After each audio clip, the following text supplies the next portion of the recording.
আমি ইউনূস সরকারকে বলবো, ওই চেয়ারে আপনি নিজ ইচ্ছা করে বসেন নাই, ওখানে জনগণ আপনি বসে আছে। ওখান থেকে পদত্যাগ করার এখতিয়ার আপনার নিজের নাই। ওখানে যারা বসে আছে তাদের অনুমতি ব্যতীত, তাদের আশা এবং আকাঙ্ক্ষার প্রতিফলন ঘটানো ব্যতীত আপনি ইচ্ছা করলে সেখান থেকে চলে যাবেন, এটা আমার শান এবং মানের সাথে সামঞ্জস্য হয় না।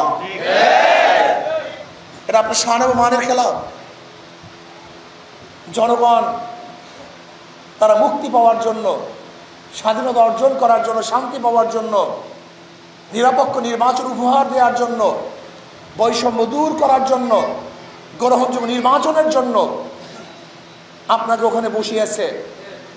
মানুষ সংস্কার চায়, সংস্কার করাবার জন্য আপনাকে বসিয়েছে।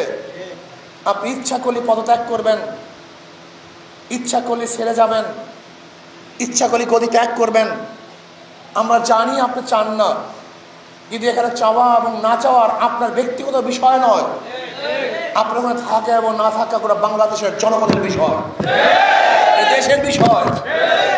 কাজে ইউনূস সরকারকে বলবো, কোনো অবস্থাতেই আপনি এমন সিদ্ধান্ত নেবেন না যে সিদ্ধান্তের মাধ্যমে ভারত খুশি হবে, ভারতের প্রত্যেকটা জনগণ হাসবে, মোদী সরকার খিলখিল করে হাসতে থাকবে।